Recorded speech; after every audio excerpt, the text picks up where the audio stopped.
Deixa eu chamar aqui o nosso comentarista convidado de hoje, que nos honra novamente com a presença, o José Fernandes Júnior, do Portal do José. Tudo bem, José? Muito obrigado pela gentileza de nos atender novamente aqui no My News.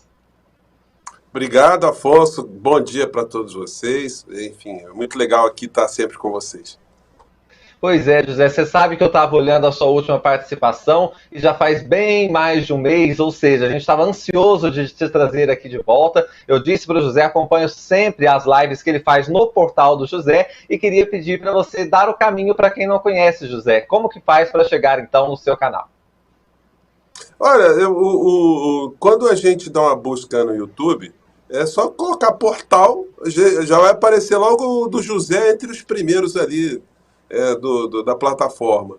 E pronto, clica ali e seja bem-vindo e vamos, com as mãos dadas, caminhar aí cada vez mais contra o processo incivilizatório que se instalou no nosso país, né? E, enfim, é assim que a gente vai se conectando uns com os outros, os canais, vamos trocando figurinhas, vamos pedindo inscrições uns nos canais dos outros e vamos, porque infelizmente a gente ainda está perdendo bastante em relação ao nosso tema do dia de hoje, né? Em relação aos gabinetes dos ódios. Não é um gabinete do ódio, nós temos no Brasil os gabinetes dos ódios. Então, um canal como a News, o Portal do José, outros tantos aí, a gente tem uma centena de canais aí muito importantes, e que é legal a gente estar trocando figurinhas, a gente está se informando, a gente está se conectando uns com os outros, convidando uns para participar nos programas dos outros, enfim. E vamos embora. O que está faltando um pouco não bastante, né? É conexão dessa nossa resistência com o governo, que a gente ajudou a eleger. A gente já estamos aí no 11º mês de governo Lula, né? E tivemos uma reunião, um café da manhã lá com o presidente da República e, a partir daí, mais nada. Estamos aí guerreando contra a insanidade, que é muito mais organizada, cada um independentemente, né? Então, enfim, quando eu posso participar de um canal que eu possa chegar a mais pessoas, toda vez que eu puder, eu tô dentro, né? Então, estou muito contente de estar aqui com vocês. Só para também trazer um aspecto muito interessante da sua participação na vida pública brasileira, é que você, por essa formação no direito, aciona também Procuradoria, Ministério Público, você está atento nesta parte, vamos dizer assim, atuante também, não só um observador da cena, um analista político, mas você também provoca, no bom sentido, as autoridades competentes para agir, né, José? Porque é o seguinte, Afonso, eu lecionei minha vida inteira direito constitucional, direito penal e ciência política.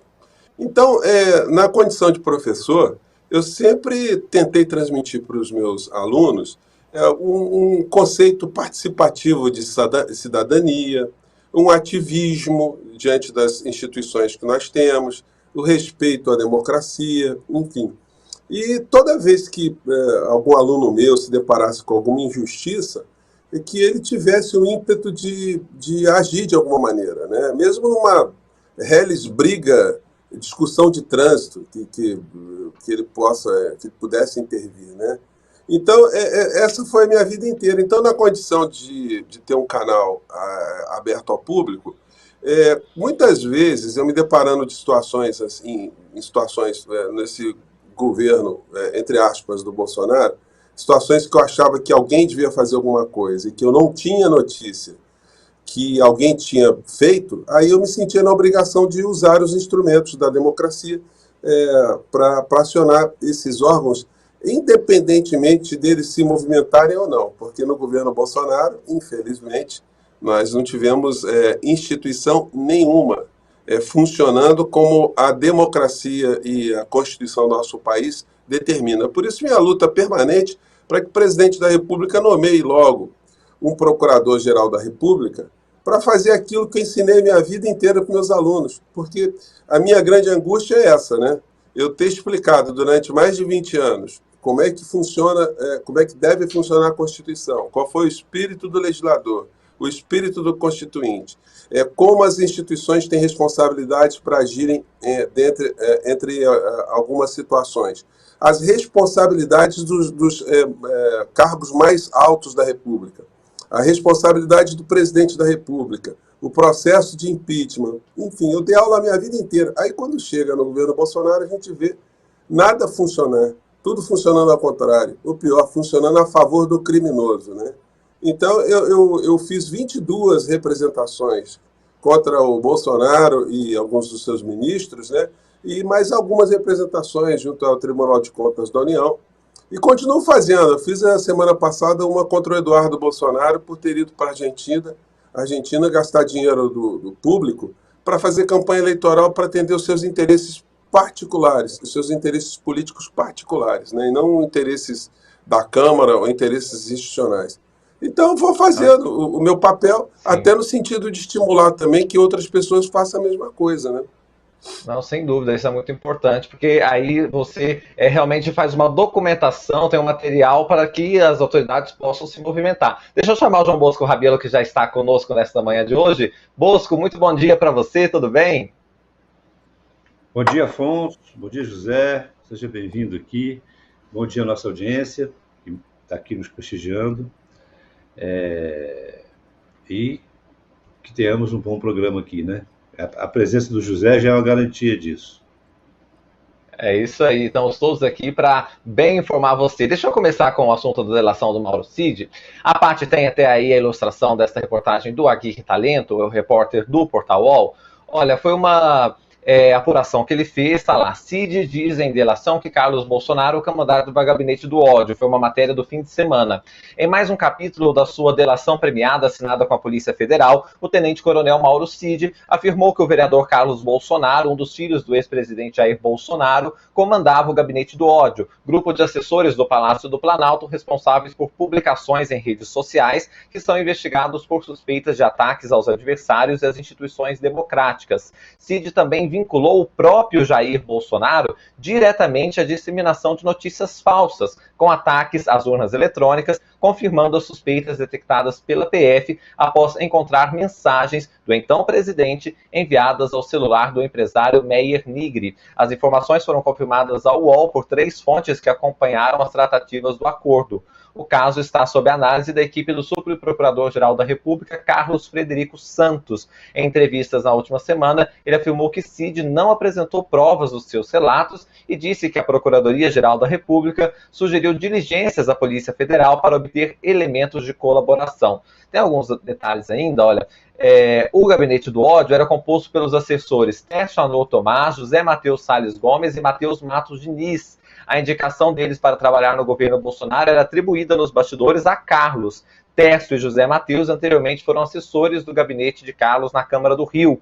Em seu depoimento, Cid deixou claro que o vereador era responsável pela estratégia do então presidente da República nas redes sociais. Além disso, Carlos Bolsonaro dava ordens e comandava o gabinete do ódio, de acordo com Mauro Cid. O grupo já era investigado dentro do inquérito das milícias digitais, que apura a atuação dos assessores palacianos e de Carlos Bolsonaro nos ataques às instituições democráticas. O depoimento de Cid traz pela primeira vez o papel de ascendência de Carlos sobre o grupo. É o que traz, portanto, essa matéria do portal UOL. Deixa eu começar com o Bosco. O Bosco é interessante porque isso tudo a gente vem acompanhando, a gente tinha uma noção disso, mas quando vem na delação premiada de alguém tão próximo do ex-presidente do seu entorno, claro que ganha uma força ainda maior, né? Olha, até aqui, muito pouca coisa do que o Carlos, do que o Mauro Cid tem revelado é surpresa para a maioria das pessoas, né? Alguma coisa foi lá atrás, como a questão das joias e tudo, mas aquilo ali foi muito mais fruto da investigação do que da delação dele, né?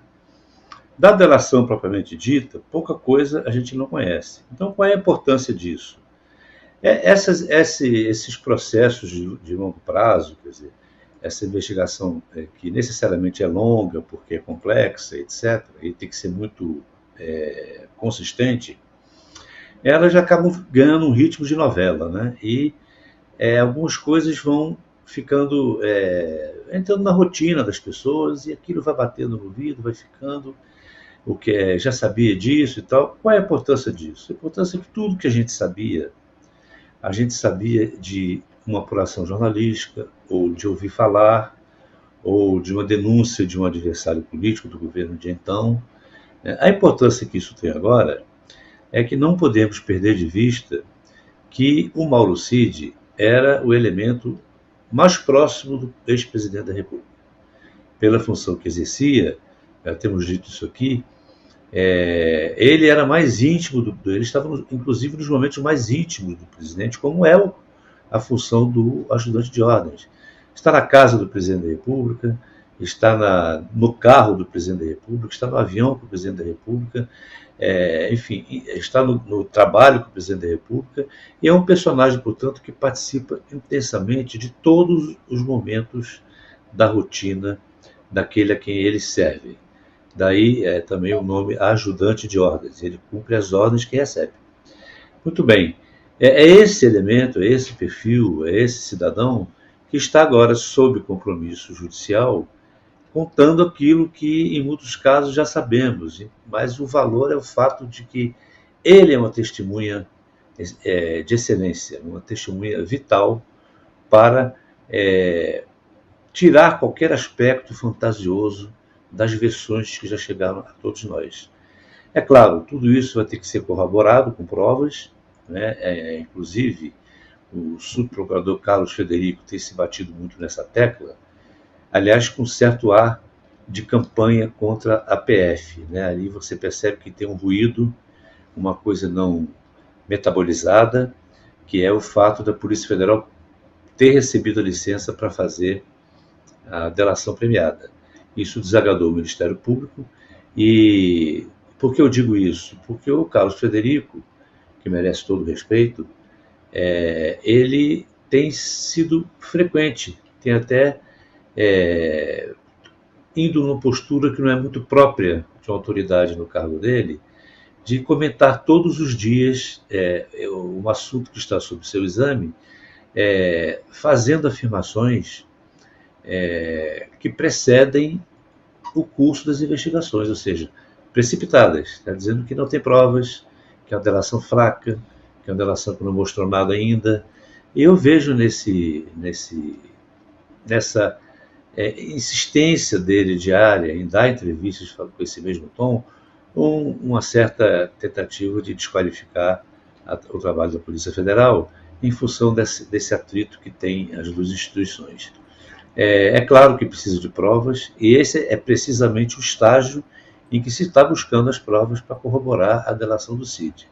Então é uma delação importante pela qualidade do depoente, pela qualificação, pela condição de uma testemunha excepcional, não é? E agora o gabinete do ódio, eu acho que esses termos como gabinete do ódio e atos antidemocráticos, eles tornam tudo um pouco abrangente, por isso mesmo traz algum caráter mais vago, né? O gabinete do ódio é um gabinete que produz versões fakes das notícias, produz de forma agressiva, difama, calunia, e faz isso em escala industrial, digamos assim, né? Então, tem esse título, mas esse título não deve nos afastar da questão substantiva. Ele é um polo produtor de fake news, de difamação, de calúnias e, portanto, de incitação, né, ao ódio, à agressividade no universo político. E agora, sempre soubemos que o Carlos estava à frente disso, durante a gestão do pai, na campanha também, mas agora está sendo dito por aquele que acompanhou ele no dia a dia. É esse cara mesmo. Essa é a importância do processo, Afonso.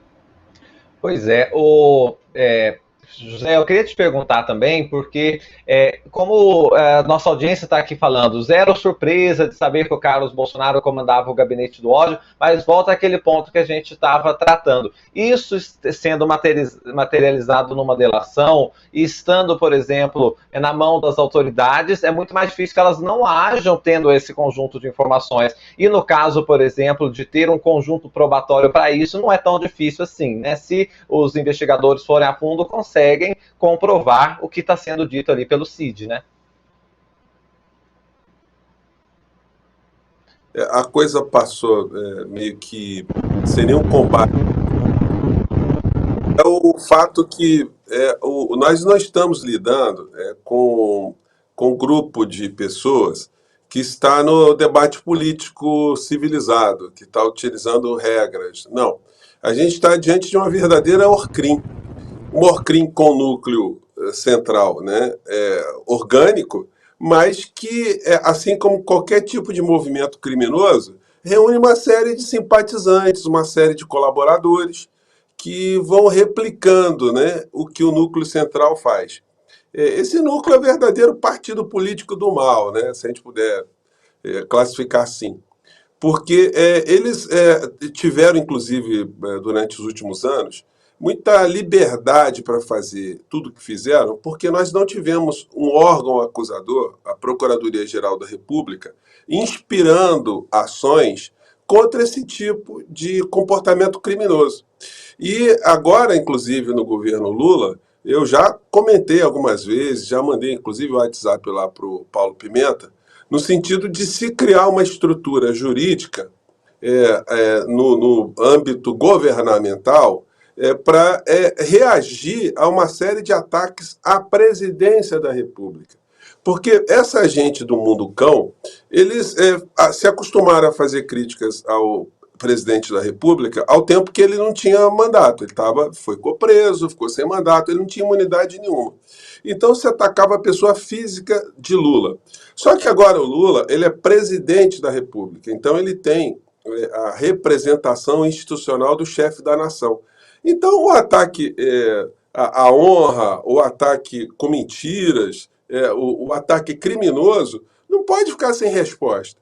O governo não pode ficar de braço cruzado assistindo que essas redes continuam a se nutrir desses comportamentos criminosos. Então, é fundamental que haja, primeiro, um embate nas redes sociais de uma maneira geral, um combate aberto a esses grupos, né? E, no plano jurídico, é necessário que se tenha algumas ações para coibir essa gente. E aí, antes que alguém fale assim, censura, não estou falando de censura, não. O cara quer atacar a honra do presidente, ataque a honra do presidente. Quer inventar falsidade, invente falsidade, faça à vontade, faça aos montes.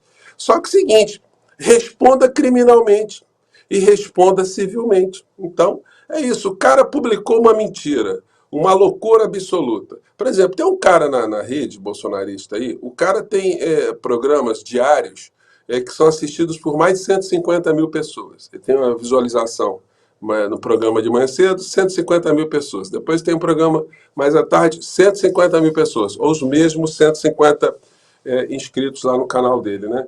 Esse cara fala todo dia que o Lula morreu em novembro passado e que quem está no lugar dele é um sósia e que o que está vendo ali no governo é uma série de desmandos, uma série de situações em função disso. Não raro mistura também a primeira-dama, todo tipo de ofensa pessoal a ela, e que bate também na figura do presidente da República, e esse cara não é molestado judicialmente. Esse cara tinha que receber uma representação, uma notificação extrajudicial, começar a ser interpelado para as duas uma. Ou para ele provar aquilo que ele está dizendo, ou para ele ser penalizado e parar de falar de bobagem, parar de falar essas insanidades. A gente tem algumas pessoas no bolsonarismo que continuam a praticar crimes no modelo Carluxo. Ou seja, eles vão indo, e como eles não têm nenhum tipo de contenção, o único que fez contenção a essa gente foi Alexandre de Moraes, o ministro Alexandre de Moraes, com o inquérito das fake news, né? Mas ele sozinho não dá conta. A gente não pode achar que o Alexandre de Moraes, ele sozinho vai combater a rede do ódio toda, até porque é o seguinte, ele é órgão do Poder Judiciário. O Poder Judiciário, ele não tem a obrigação de ser proativo. A jurisdição do latim quer dizer juris dizer, de série, né? Dizer o direito. Então, o Supremo Tribunal Federal ele só pode agir quando ele é demandado. Então, Alexandre de Moraes ele está agindo dentro do arcabouço jurídico que lhe permite fazer algumas coisas, mas os órgãos que deveriam estar fazendo alguma coisa não fazem. O Ministério Público Eleitoral, o Ministério Público dos Estados, a Procuradoria-Geral da República. A gente teve uma corrupção moral dessas instituições todas que começaram a ser complacentes com esse tipo de crime. como nada acontecia com o criminoso central da nação, todos os seus apoiadores nos âmbitos estaduais, também em relação ao Ministério Público, eles tinham como referência a inoperância do Ministério Público Federal, a Procuradoria-Geral da República. Então, nós estamos diante de um problema muito complexo, mas que tem solução. E aí a solução, como eu disse para vocês, não é nem censura, mas ter uma posição mais de confronto com o que está acontecendo. A gente não pode ficar assistindo, normalizando a boçalidade, normalizando o comportamento criminoso, achando que isso faz parte da democracia, porque não faz parte da democracia, não. Nos Estados Unidos, você ataca a honra de uma pessoa, beleza, ataca a honra de uma pessoa, mas aí você recebe uma condenação de 50 milhões de dólares.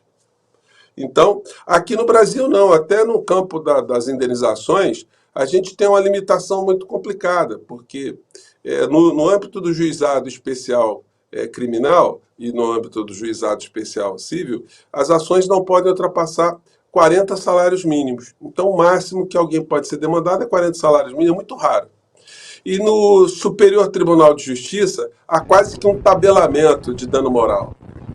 Dificilmente alguém é condenado, dificilmente não, ninguém nunca é condenado a uma sanção milionária aqui no Brasil. Você não tem uma condenação por dano moral de R$1 milhão. Não existe isso. O único que conseguiu essa proeza foi o Glauber Braga, que um juiz extrapolou completamente e colocou uma sanção contra o Glauber de R$1 milhão. Mas fora isso, a gente não tem absolutamente nada. E as condenações contra o Bolsonaro sancionado lá em São Paulo, condenações sanitárias, mas agora está sendo também anistiado lá pelo Tarcísio, pela Assembleia de São Paulo, né? Então, moral da história, o buraco é muito maior. O Carluxo, ele não inventou a fake news.